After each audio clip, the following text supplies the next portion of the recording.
नमस्कार, आदाब।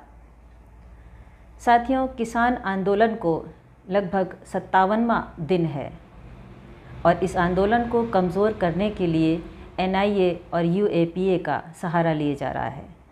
2014 में जब बीजेपी सरकार सत्ता में आई तब राजनाथ सिंह गृह मंत्री हुआ करते थे। तब इस तरह के आंदोलन देखने को हमें नहीं मिले, लेकिन जैसे ही 2019 में बीजेपी दोबारा सत्ता में भारी बहुमत के साथ आई तो बीजेपी ने कुछ अपना रौद्र रूप अपना लिया और गृह मंत्री बनाया अमित शाह को। अमित शाह जी के गृह मंत्री बनते ही हमने आंदोलनों का और कानूनों का ताबड़तोड़ हमला जैसा देखा। तरह तरह के कानून बनाए गए, उनको लागू किया गया और उसके विरोध में तरह तरह के धरने प्रदर्शन शुरू हुए, जैसे पिछले दिनों एनआरसी सीएए को लेकर हुआ और अब इस साल किसान हमारे सड़कों पर हैं। तो इस किसान आंदोलन को 56 दिन लगभग पूरे हो चुके हैं। वो एक अलग बात है कि कल सरकार ने ये कहा है कि हम 1.5 साल के लिए इस कानून को आगे टाल देते हैं। और बहरहाल एनआईए और जो यूएपी है, इस तरह के जो एजेंसीज़ हैं, उनके द्वारा हमारे किसान भाइयों को सम्मन जाना शुरू हो गए। एनआईए आखिर है क्या, पहले इसको समझ लेते हैं। एनआईए यानी कि नेशनल इन्वेस्टिगेशन एजेंसी। जब 2019 में संसद में यूएपीए क्या है? ये है अनलॉफुल एक्टिविटीज़ प्रिवेंशन एक्ट।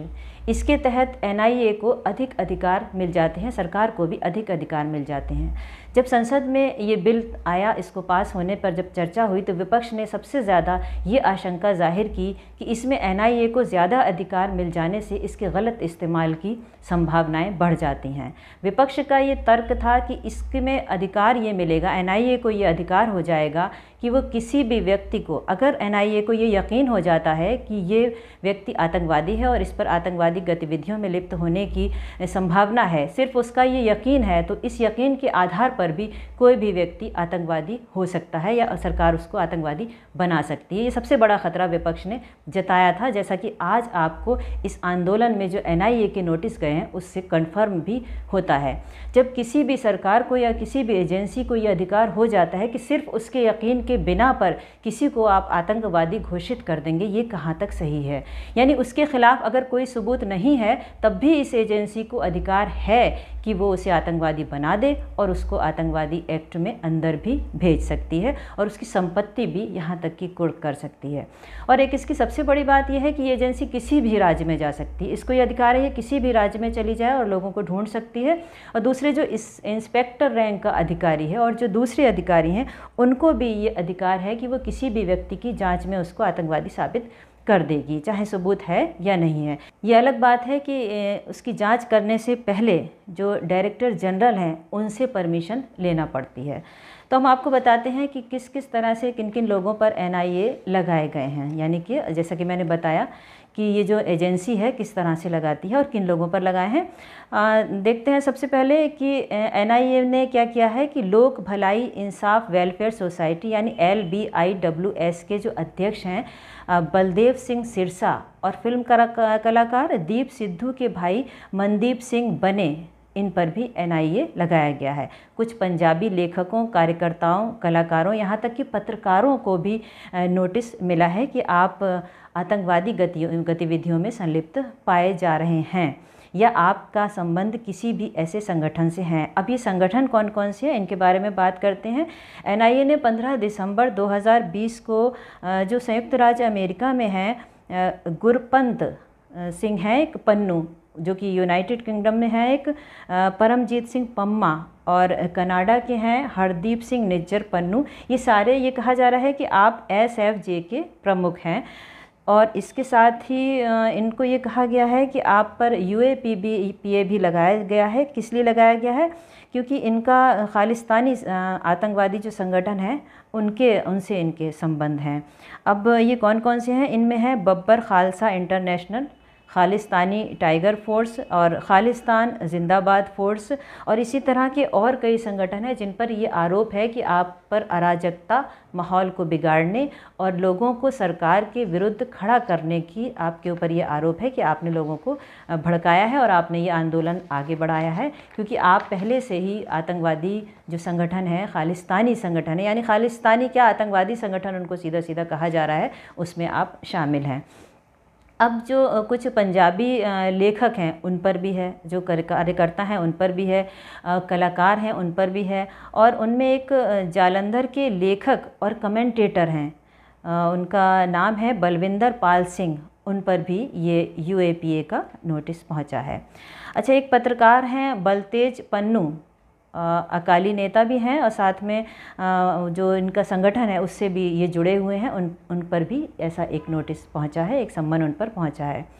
अच्छा, मोगा के पलविंदर सिंह, होशियारपुर के नोबलजीत सिंह और सिख यूथ फेडरेशन भिंडरवाला यानी कि SYFB के जो उपाध्यक्ष हैं रंजीत सिंह दमदमी टकसाल, ये भी इसमें शामिल हैं। तो इस तरह से जो लोग पत्रकार हैं, जो कार्यकर्ता हैं, जो फिल्मों में काम करते हैं और जो कि लेखक हैं, और उन तक पे इस तरह के NIA के नोटिस पहुँचे हैं। द हिंदू के अकॉर्डिंग अगर बात करें तो इसमें UK बेस्ड एक TV चैनल है और उसका नाम है KTV, उसके पत्रकार हैं जसवीर सिंह मुख्तसर। इनका ये कहना है कि वो दिल्ली बॉर्डर पर जो ख़बरें हैं उसको कवरेज कर रहे हैं, उनका सिर्फ यही कसूर है कि वो यहाँ आकर ख़बर लेते हैं और अपने TV को दे देते हैं, उनके पास भी ऐसा सम्मन पहुंचा है। ये आप सब समझ रहे हैं कि किस मानसिकता के तहत ये सारा काम होता है। पत्रकारों को नोटिस देना या फिल्म कलाकारों को देना या जो और कलाकार हैं या जो छोटे मोटे संगठन चलाते हैं, सोशल वर्क करते हैं, उनको इस तरह के नोटिस देना कुछ बात समझ में आती नहीं है। अच्छा, दूसरे एक और हैं जो कि अपना डेयरी चलाते हैं, उनको भी NIA का नोटिस गया है। उनका नाम है प्रदीप सिंह। तो प्रदीप सिंह लुधियाना में अपनी डेयरी चलाते हैं और अपने पॉकेट से ही सारा जो संगठन वहाँ जो विरोध प्रदर्शन के लोग हैं उनका काम चल रहा है, वो उनकी मदद कर रहे हैं, उनकी हेल्प कर रहे हैं, बल्कि उनकी सेवा एक तरह से कर रहे हैं, उनको भी नोटिस पहुँचा है। साथ ही ये सवाल उन कार्यकर्ताओं पर भी उठाए जा रहे हैं कि वो इतना पैसा कहाँ से ला रहे हैं, ये जो बड़ी बड़ी गाड़ियाँ खड़ी हैं ये कहाँ से आई हैं। तो इस सब के जवाब में उन्होंने ये पहले ही कह दिया है कि हमने ये कोई यहाँ से नहीं कमाया है, हमारे बच्चे जो हैं वो कनाडा में हैं, विदेशों में हैं, वहाँ वो नौकरी करते हैं, वो पैसा हमारे पास आता है, उसको हम कर रहे हैं। तो विदेश से पैसा आना या बच्चों का वहाँ काम करना ये कोई गुनाह तो नहीं है, ये तो सीधी सी बात है कि आपके पास पैसा कहाँ से आता है। लेकिन बिना वजह कोई अगर प्रदर्शन कर रहा है तो बिना वजह उसको जाँच के घेरे में खड़ा करना, उसकी संपत्ति को देखना, उसकी संपत्ति को कुर्क करना, उसको आतंकवादी घोषित कर देना, ये कहाँ तक सही है। तो ये बड़ा एक गंभीर विषय है और बहुत सोच का विषय है, क्योंकि NRC CAA में जो लोग शामिल थे उन पर भी आज तक मुकदमे हैं और वो आज तक उन मुकदमों में घिरे हुए हैं, वो अपनी तरह तरह की परेशानियां झेल रहे हैं। कितनी जानें उन प्रदर्शनों में भी गई थी और आज भी 56-57 दिन लगभग हो गए हैं जो हमारे किसान भाई सड़कों पर हैं। देखते हैं क्या होता है। बहरहाल इस तरह के गंभीर जो एजेंसियां हैं उनको मामूली नॉर्मल जो सामान्य व्यक्ति है उनको इस जांच के दायरे में खड़े करना ये कहाँ तक सही है। तो आप सब भी इस पर विचार कीजिए और ये वाकई में एक सोच का विषय है। साथ ही हमारे चैनल शबनम टाइम्स को सब्सक्राइब ज़रूर कर लीजिएगा, लाइक और शेयर करना ना भूलें। आज बस इतना ही। नमस्कार।